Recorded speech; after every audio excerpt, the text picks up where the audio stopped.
Welcome to another Numismatic Notes with Benjamin. I am Benjamin, and today I'm going to share with you a theme video. It's been a while since I've done one, but welcome to a theme video, not on Queen Elizabeth II, not on fish, but on flowers, and specifically hibiscus flowers.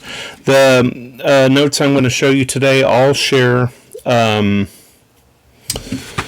commonality in that they all depict a genus of flowering plants in the Mallow family or Malvaceae. And I hope I'm saying that right. I don't pretend to be Latin, so I don't pretend to speak it very well.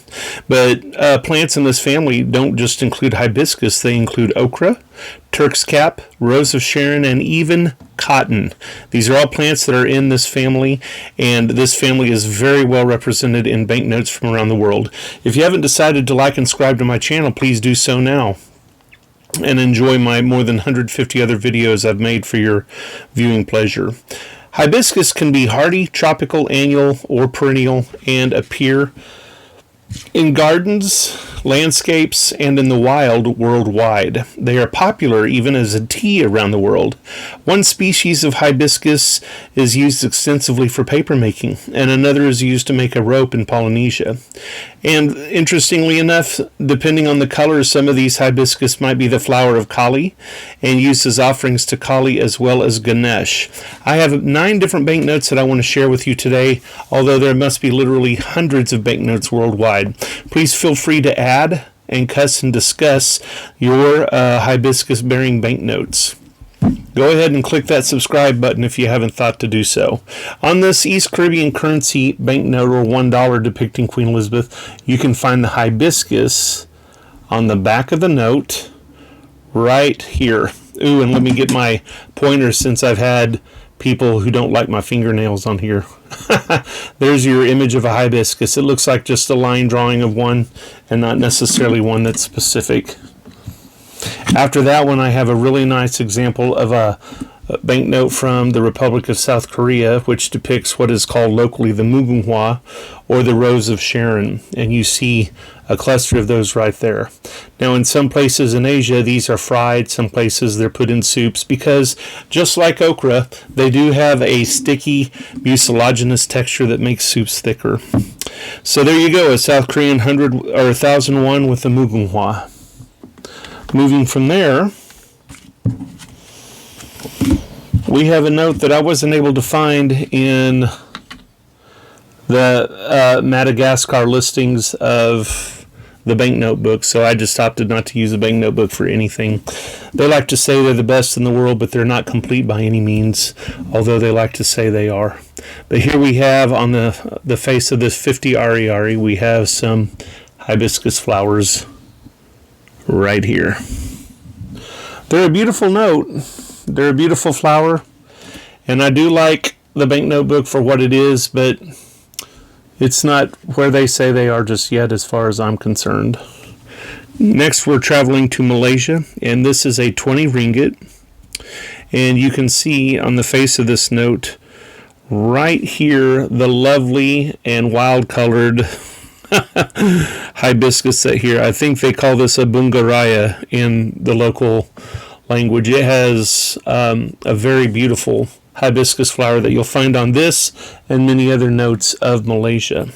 Moving from there to South America, here is a Suriname banknote, a 25 golden, and on the back of this note you can see an amazing toucan in the foreground, and behind it you can see, and underneath it you can see some of the hibiscus that are evident on this banknote.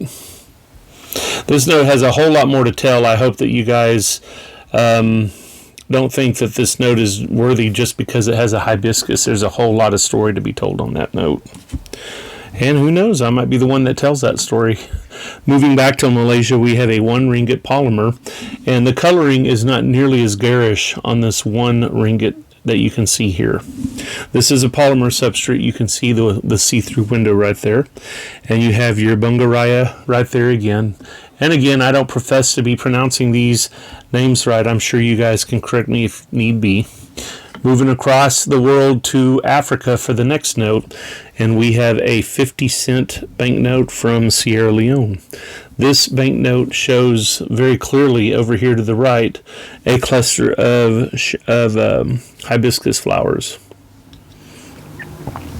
It's interesting to say that at this point, from Africa to Asia to places in the Caribbean to the United States, roselle, or buds from different specific kinds of hibiscus, are used to make a hot or a cold tea that with sweetener has become a popular drink all around the world. I can get it at Walmart in the Mexican food aisles as a drink called Jamaica or Jamaica.